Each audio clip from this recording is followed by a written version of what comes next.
Hola, bienvenidos al segundo capítulo de nuestro podcast. Comenzaremos esta semana con una serie de podcasts respecto de la gestión del patrimonio de familia, tema que es ciertamente interesante, que ha tomado en las últimas 3 décadas una fuerza muy importante en Colombia y que permite a las familias y a los empresarios ordenar y proteger su patrimonio, garantizar la sucesión en la gestión administrativa de las empresas y en los activos. En primer lugar, me gustaría comenzar por recordar normas muy básicas respecto de la finalidad de la gestión patrimonial. La gestión patrimonial hace muchos años, terminando los 90, comenzando los 2000, tenía propósitos que hoy ciertamente resultan un poco anacrónicos, ya no se usan. Así, por ejemplo, se buscaba opacidad, se buscaba anonimato, se buscaban jurisdicciones en otros países para ocultar bienes, para evadir realmente el pago de los impuestos, con estructuras que a veces eran muy sencillas. En ese entonces, Colombia no tenía las herramientas con las que hoy cuenta para perseguir activos que estaban en el exterior y consecuentemente tampoco tenía las herramientas para perseguir los ingresos o los réditos que esos activos estuvieran produciendo. Así, era relativamente sencillo a finales del siglo XX y principios del siglo XXI esconder activos, esconder ganancias y mantenerlos en el exterior. Eso ha venido cambiando. A partir del año 2012, Colombia empieza a adoptar una serie de medidas que son acogidas por las normas OCDE, donde el gobierno nacional quiere hacer parte de este mecanismo multilateral y una de las grandes exigencias es, bueno, vamos a revisar nuestros pilares BEPS tan conocidos por muchos y vamos a empezar a incorporar ciertas normas, especialmente de tributación internacional. Todo esto empieza con la ley 1607 del 2012, posteriormente hubo incorporaciones en el 2014, posteriormente una nueva incorporación en otra reforma estructural a la ley 1819, ley 2155 del 2021, previamente la ley 2010 que reemplazó la derogada 1943 del 2018, e inclusive la última reforma tributaria también incorporó ciertas normas de tributación internacional.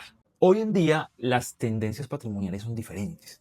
Estamos en un mundo globalizado, estamos en un mundo donde el trabajo que ha hecho la OCDE respecto de la persecución de la elusión y los pilares BEPS han tenido un impacto bastante positivo para las administraciones que buscan recaudar. Estamos en un mundo donde el intercambio de información realmente ha incorporado elementos muy importantes para los respectivos gobiernos nacionales y sus administraciones tributarias.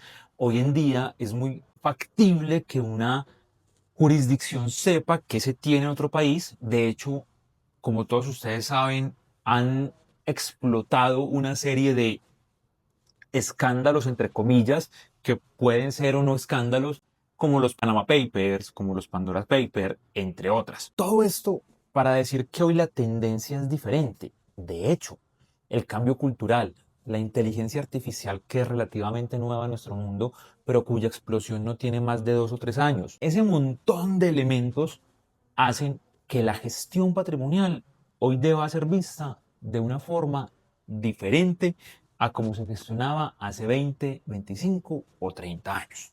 De esta forma, sería muy importante preguntarse, ¿para qué una gestión patrimonial? ¿Para qué planear la sucesión? ¿Qué se busca con esto? Y el primer elemento importante que queremos aquí resaltar es que la gestión patrimonial tiene una finalidad eminentemente civil y es la adecuada y ordenada transmisión de los activos nacionales y extranjeros de una generación a la otra. Y esa finalidad es importantísima. Y como lo vamos a ver hoy, esa finalidad que muchas veces ha tenido quiebres a la ley, que ha tenido esguinces a la ley, donde se ha buscado, por ejemplo, defraudar a algunos herederos legítimos, también ha venido regulándose no tanto por la legislación, sino también por la jurisprudencia. Otra finalidad importante es que esa transmisión de los activos o del patrimonio de generación en generación tenga eficiencias tributarias, eficiencias entendidas, claro está, No como evasión, no como ilusión, como planeación, como ahorro tributario, y que ese ahorro tributario permita que la generación que reciba lo haga de la mejor forma posible. Otro de los elementos muy relevantes de la gestión del patrimonio de familia viene siendo el manejo de los negocios, el manejo de los mercados, la división de las estructuras. Así, por ejemplo, una familia puede tener un grupo empresarial muy grande y cuando pasa a la segunda, a la tercera generación o inclusive a la cuarta generación, se percatan que ese grupo empresarial tiene diversos negocios y que es importante especializarlos, que algunos hijos tienen más afinidad con unos y otros tienen más afinidad con otras. De esta forma, también la gestión patrimonial nos da esa particularidad de poder manejar mejor forma los negocios. En cuarto lugar, y muy importante, la gestión adecuada del patrimonio permite proteger los activos. Siempre he puesto un ejemplo cuando dicto clase en universidades de todo el país, de Medellín, de Cali, de Bogotá, de Bucaramanga, de Pereira. Es tan fácil como salir en el carro y tener un accidente, dañar un carro ajeno, esquivar otro carro y golpear una moto, causar unas lesiones a una persona. Cuando todo esto sucede, inmediatamente se presenta un elemento de responsabilidad civil extracontractual, que es una de las fuentes de las obligaciones. La persona perjudicada puede acudir a un proceso judicial y puede lograr el reconocimiento de una indemnización de perjuicios. ¿Qué pasa entonces si todo ese patrimonio está en cabeza nuestra? ¿Qué pasa si nuestras inversiones nacionales e incluso internacionales están en cabeza nuestra? Se dan de fácil alcance para esos acreedores. No se está diciendo aquí, por supuesto, que se tenga que defraudar a los acreedores. No, esto es solo un ejemplo de los millones que existen en el universo jurídico. Algunos que no serían tan legítimos, algunas acreencias que no son tan legítimas, algunas actuaciones de los acreedores que no son tan legítimas. Así pues, el patrimonio debe ser protegido. Por último, hay un elemento importante y es garantizar la seguridad. Evidentemente, estamos en un país donde tener patrimonio nos puede generar riesgos de índole personal y de seguridad, por lo que la gestión adecuada del patrimonio permite que por lo menos exista cierto nivel de anonimato. De esta forma, podemos estar un poco más protegidos. Dentro de todos estos elementos, yo quiero enfocarme hoy en ese primer elemento que les mencioné y es la transmisión adecuada de los activos o del patrimonio de la primera a la segunda generación, de la segunda a la tercera a la cuarta. Ese punto es muy relevante porque aquí confluyen normas de índole civil, de índole tributario, de índole mercantil, de índole inclusive del régimen cambiario de inversión extranjera cuando se tienen activos en el exterior. Por eso es una situación de intersección entre varias normativas. La gestión patrimonial nos permite, por ejemplo, anticipar ciertas situaciones familiares. Nos permite entregar el patrimonio sin perder el control. Nosotros hemos tenido muchos escenarios. Alguna vez tuvimos un caso de una empresa muy grande de Colombia, donde el fundador, una persona de más de 85 años, ya era cuidado por su hija, no tanto por sus hijos, que eran un poco más enfocados a sus propios negocios, pero era cuidado por su hija. Ella había logrado que su padre le entregara el control de su sociedad familiar y en algún punto él sentía como fundador y miembro de ese grupo empresarial que no podía disponer libremente de su patrimonio porque todas las decisiones eran filtradas o congeladas en algunos casos por su hija. Eso, por ejemplo, es uno de los tantos errores que nosotros vamos a ver en materia de gestión del patrimonio de familia. Aquí lo que se busca, lo que se debe buscar siempre es una transmisión adecuada, sí, pero sin perder el control de los activos, mientras aquella persona que desea transmitirlos esté viva o tenga pleno uso de sus facultades mentales.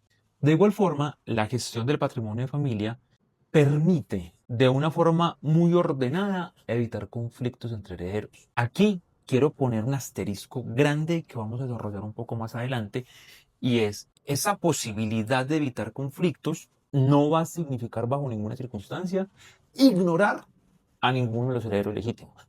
Y eso es fundamental. Pero sí, un padre, una madre, cabeza de hogar, primera generación puede planear de forma ordenada y estructurada cómo va a pasar su patrimonio a la segunda generación, qué le corresponde a un hijo, qué le corresponde al otro hijo. También podemos decir que dentro de todo este mundo de situaciones patrimoniales, yo, a través de la gestión de mi patrimonio, usted, empresario, usted, familia, pueden darle tranquilidad en la vejez. Hemos tenido muchos casos de primeras generaciones empresariales que han recibido dividendos, liquidez y que han hecho inversiones interesantes y que la adecuada gestión del patrimonio de familia permite que personas mayores de 60, 70, 80 años tengan tranquilidad económica hasta el día de su muerte. De esta forma, esas finalidades civiles, familiares, pueden anticiparse. Piensen, por ejemplo, lo siguiente. Yo puedo organizar mi patrimonio de familia de tal suerte que pueda anticipar conflictos, inclusive de mis hijos, divorcios, procesos de disolución y liquidación de sociedad conyugal. Todo eso en el mundo jurídico es factible y sea organizado. Pero entonces la pregunta aquí es, ¿y cómo lo hacemos? ¿Cómo empezamos con esa gestión del patrimonio de familia? Y eso también tiene varios elementos, porque esos elementos pueden estar entre cuáles son los activos de mi familia, si son bienes inmuebles, si son inversiones financieras, si son acciones, si son instrumentos financieros. ¿Cuál es esa relación de mis activos? ¿Qué tengo yo? O si es liquidez, ¿dónde quiero invertir? Toda esa gestión de patrimonio de familia es importante para lo que hoy queremos conversar. Sin embargo, antes de tomar esas decisiones que tienen efectos financieros, que tienen efectos sucesorales, que tienen efectos en temas de matrimonio, que tienen efectos muy relevantes de índole tributaria, hay que hablar un poquitico de los vehículos que nos permiten llegar allá. Y vehículos hay muchos. Por ejemplo, los más conocidos, los que nos enseñan en la Facultad de Derecho, el testamento. El testamento, un elemento absolutamente necesario, importante, que en algún punto perdió fuerza, pero que hoy sentimos que la ha retomado y que debe observar aquellas normas de orden público, pero con una flexibilidad también a la hora de poder dejar una disposición de mis activos. El testamento, por ejemplo, muy utilizado en materia de familia, permite reconocer algunos herederos que son rigurosos, que no los puedo excluir, pero me permite disponer de una porción muy importante de mi patrimonio por una libre disposición. Sigue funcionando. Lo mismo pasa con la fiducia civil, tan recientemente controversial a raíz de la sentencia de la Corte Suprema de Justicia en la Sala Penal, donde nos llama la atención mucho respecto de ese elemento plazo indeterminado que es la muerte. Estos elementos tan propios del Código Civil del siglo XIX funcionan, sí, pero no funcionan solos. ¿Por qué? Porque nos permiten disponer de nuestro patrimonio, pero también pueden generar conflictos a futuro. Existe también la posibilidad que trae el Código General del Proceso, de Ley 1564 del 2012, de disponer de mi patrimonio en vida. Figura que en la práctica hemos visto que se utiliza poco, que puede ser eficiente, pero que tiene un riesgo relevante: la pérdida del control de los activos. Hay otros mecanismos, por ejemplo, los patrimonios autónomos. Yo puedo acudir a fiduciarias, yo puedo ir y pedirle que se cree un patrimonio autónomo para gestión del patrimonio de familia, para gestión de activos. Sin embargo, eso también tiene sus conflictos. Al final, la fiduciaria es quien funge como vocera y administradora. Y así nosotros seamos fideicomitentes y quienes instruimos a la vocera y administradora de cómo gestionar el patrimonio, en la práctica hemos visto que se presentan conflictos, además de los costos. No es barato tener un patrimonio autónomo, puede resultar bastante costoso. Hemos visto otras figuras en Colombia como las donaciones, donde adicionalmente las donaciones también tienen el riesgo de perder activos. Yo puedo donar un bien y perder el control del mismo. En este caso, también les diría algo muy sensato: las donaciones no son malas. El tema es cómo donar. ¿Cómo puedo yo entregar un activo en donación para que sea jurídicamente viable, para que no me desproteja a mí como donante, que yo no pierda el control del activo, pero que aseguren una transmisión efectiva después de mi muerte con eficiencias tributarias? Todas estas figuras no son malas, no son ni buenas ni malas. Aquí lo que depende un poco es el uso que se le esté dando. Se puede pensar en otros esquemas colombianos internacionales, creación de sociedades en Colombia, ya vamos a hablar un poco de las de sociedades en Colombia, creación de sociedades en el exterior, durante algunas épocas tuvo mucha popularidad sociedades offshore en Panamá, BVI, Caimán, Islas del Man. Se puede pensar, por ejemplo, en otras estructuras un poco más anglosajonas como los trusts, de eso hablaremos más adelante, trataremos de explicar un poco cómo funciona el trust americano, inclusive estructuras que también tiene el Reino Unido, Hong Kong, Australia, que han sido eficientes, pero que son costosas. Se puede crear o se puede pensar en fundaciones de interés privado, que también en algún punto fueron muy, muy populares, muy famosas. Pero hoy quiero que nos enfoquemos un poco más en las sociedades nacionales. Particularmente Colombia, y ustedes lo saben de sobra, tiene una figura flexible que le da prevalencia a la autonomía de la voluntad privada, que la mayoría de sus normas son eminentemente supletivas, y aquí un paréntesis, ¿qué quiere decir que una norma sea eminentemente supletiva? Quiere decir que solamente esa norma entra a operar, a regular una situación de hecho, si no está expresamente estructurada y regulada por los contratantes. Entonces, por ejemplo, si yo una sociedad por acciones simplificadas no digo qué tipo de acciones hay, la norma entra y me dice manejamos estas acciones. Si yo una sociedad por acciones simplificadas, por ejemplo, no defino elementos como la revisoría o la junta directiva, la misma norma me dice funciona de esta forma. Es decir, si yo no limito, por ejemplo, las facultades del representante legal en una sociedad por acciones simplificadas, ella me dice cómo se limita o cuál sería su alcance. Así, la Ley 1258 del 2008, diciembre del 2008, que creó la Sociedad por Acciones Simplificadas hace poco más de 17 años, nos da mucha flexibilidad a la hora de regular nuestras decisiones.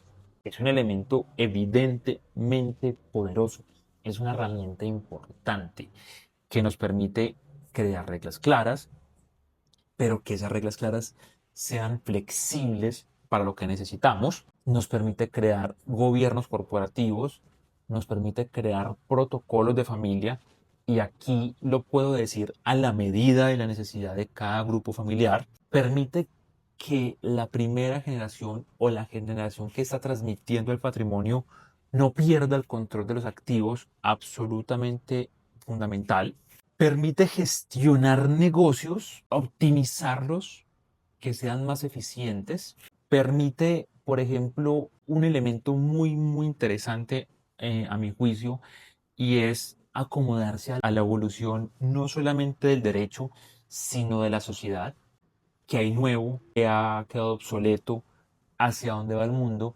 Hace un momento les ponía un ejemplo muy claro, que hoy está en una explosión impresionante de la inteligencia artificial. Hace 2 años no era tan grande, hace 5 años no era conocido, y hace 10 años no era pensado, salvo pues por aquellas personas que ya la venían desarrollando. Y hoy se convirtió casi que en un elemento diario de cada uno de nosotros, en su WhatsApp, en sus celulares, en su ChatGPT, en su Grok, en cualquier inteligencia artificial que usted pueda acudir.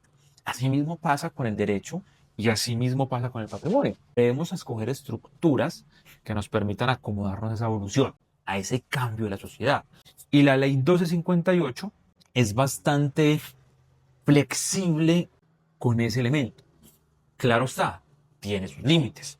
Esos límites, por ejemplo, los vamos a ver más adelante, surgen de las normas imperativas o de orden público. Dentro de todo ese tipo de sociedades, yo puedo crear protocolos de familia, yo puedo crear gobiernos corporativos. Los protocolos de familia me permiten hacer una descripción muy detallada de mis activos, me permite crear reglas de administración, saber cómo va a entrar esa nueva generación a administrar la empresa o si no va a entrar.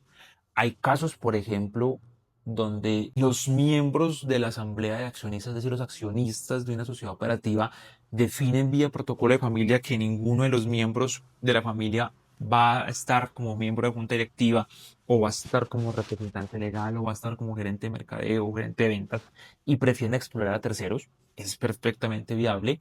o la familia define de una vez cuáles van a ser los roles de cada uno de los hijos o de cada uno de los nietos dentro del grupo familiar para poder entender cómo se va a dar esa transición en el manejo de la implementación. Se pueden crear consejos de familia, por ejemplo, se pueden crear reglas para que no ingresen cónyuges de los miembros. Se pueden estructurar un montón de situaciones que nos permitan que la empresa perdure en el tiempo. Hace unos años, más o menos hace 10 años, tuvimos un proceso de una empresa en el Valle del Cauca que ya se encontraba en la tercera generación.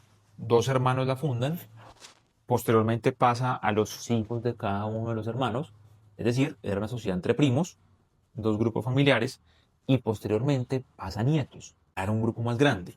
Entonces, cuando estamos hablando de la tercera generación, donde además, si tengámoslo en cuenta, es posible que ya no exista esa misma cercanía que entre los primos que estaban en la segunda generación y mucho menos entre los hermanos, empiezan los conflictos. Era una empresa de más de 1.000 empleados, sociedad anónima, cuyo objeto social y mejor cuya duración se había establecido en 50 años, se vencían los 50 años, debía aprobarse una reforma estatutaria para ampliar esos 50 años o para volver a la sociedad por acciones simplificada, situación que era un poquito compleja porque entre tantos socios existentes no se tenía el 100% para transformar una sociedad anónima a una sociedad por acciones simplificada, que se requiere el 100% según la ley 258, y tampoco se logró un acuerdo respecto de la ampliación del término. Una sociedad con utilidades increíbles, una sociedad con hipótesis de negocio en marcha cumplido, una sociedad con más de 1.000 empleados, terminaba su vida porque no existían reglas claras de transmisión de la administración, porque no existían reglas claras de cómo se iba a transmitir todo en una compañía. Hace mucho tiempo pueden ustedes buscarlo. Estuvimos inmersos en un conflicto a nivel nacional bastante complejo que fue la principal exportadora de ropa interior femenina, Leonisa, muy famosa, conflicto entre dos grupos familiares. Todo esto se puede evitar si se estructura adecuadamente un protocolo de familia dentro de la estructura de sociedad colombiana. Recordemos que hoy estamos hablando un poco es de estructuras que existen aquí en Colombia sin expandirnos tanto todavía a sociedades en el exterior.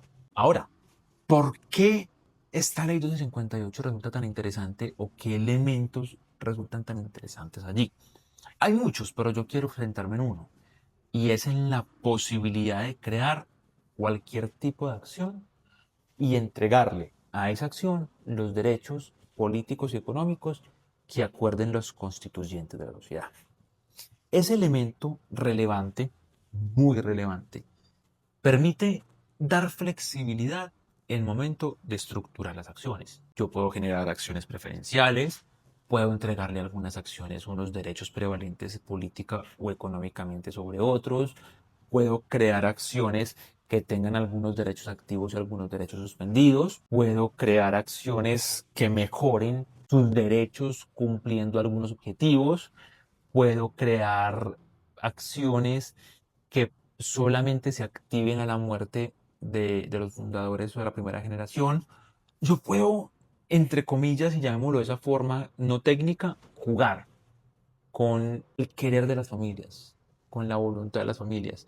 Y eso es un elemento aquí absolutamente, absolutamente valioso en la ley 1258.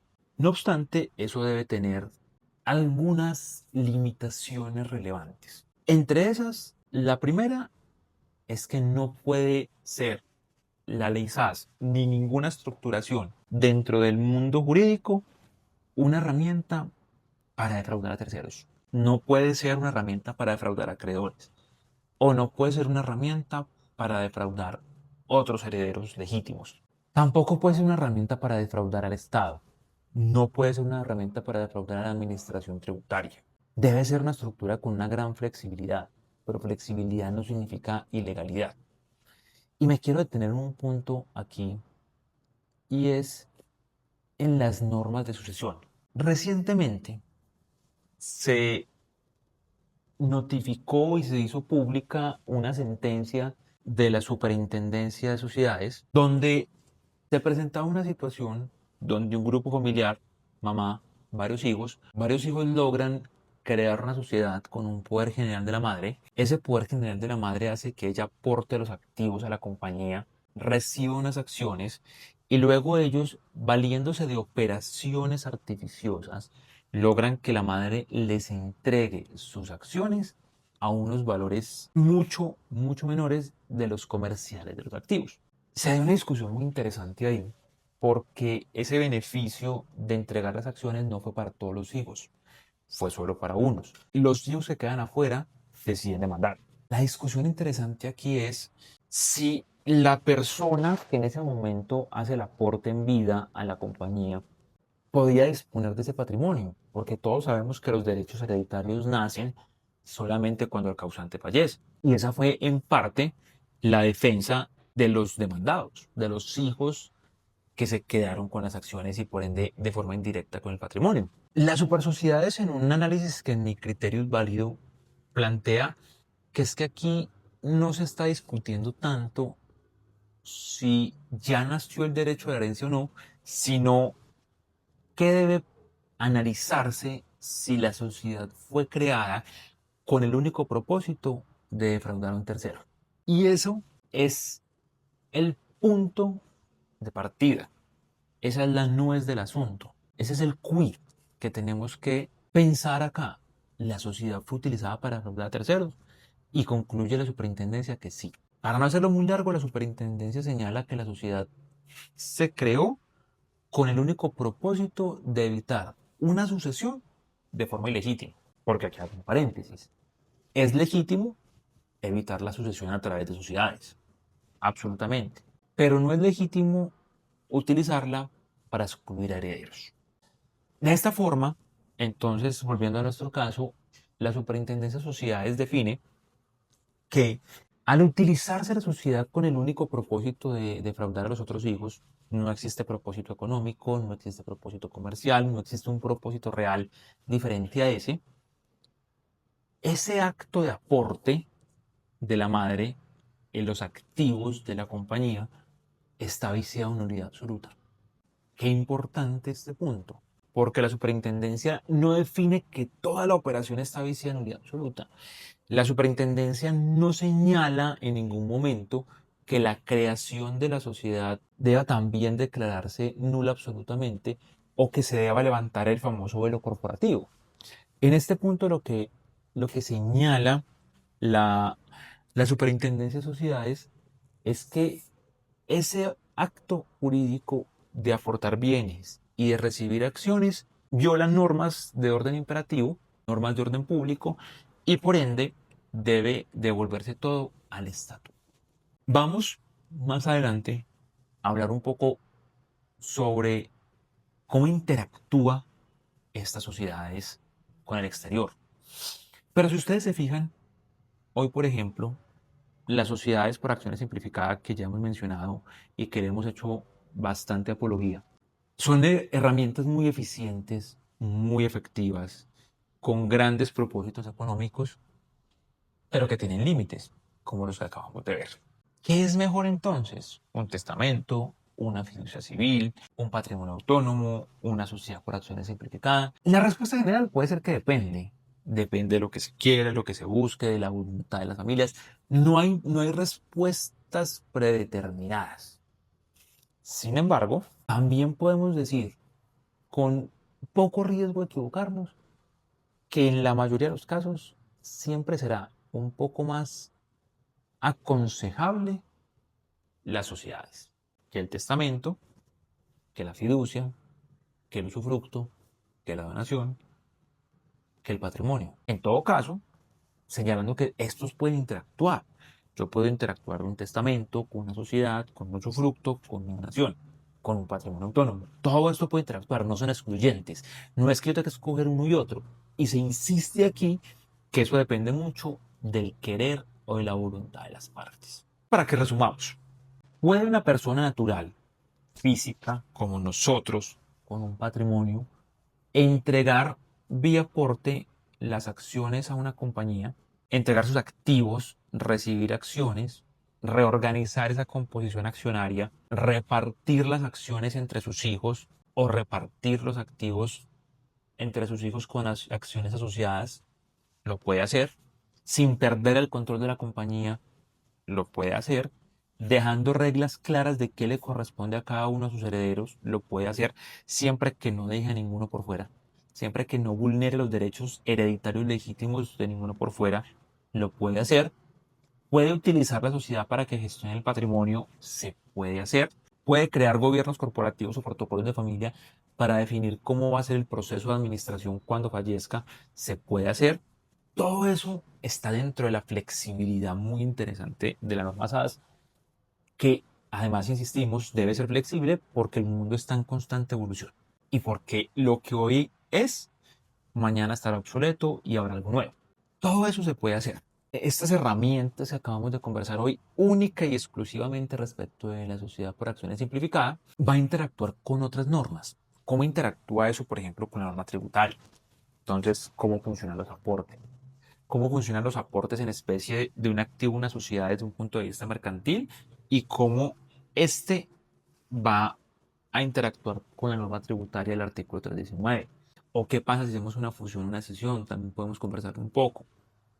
O, por ejemplo, ¿cómo son los impactos tributarios de ese movimiento de acciones cuando yo, primera generación, dueño del patrimonio, aporto y recibo acciones, pero entrego las acciones a mis hijos? ¿Cómo juega eso a nivel tributario?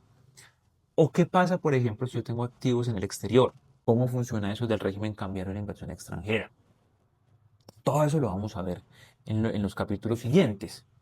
Inclusive vamos a ver mecanismos legítimos, legales, para generar ahorros tributarios, ya sea entre sociedades colombianas o ya sean sociedades extranjeras. Por ejemplo, cuando veamos y profundicemos un poco más en asuntos tributarios, vamos a ver qué pasa con los dividendos, cómo se distribuye, tienen retención en la fuente, pagan en cabeza de quien los percibe. Todo eso lo vamos a ver y vamos a tratar de desarrollar qué eficiencias tributarias pueden haber hoy. Hoy, de entrada, queríamos conversar un poco sobre las implicaciones civiles, sobre las implicaciones mercantiles societarias de la reorganización del patrimonio de familia, de las finalidades, de los propósitos, de las limitaciones de la misma. Estaremos atentos, como siempre, a cualquier duda que nos quieran dejar, a cualquier ayuda que requieran. Estaremos aquí siempre para resolver las inquietudes que se presenten. Esto fue El Poder de la Estrategia, podcast de Numo Group Tax and Business. Muchas gracias.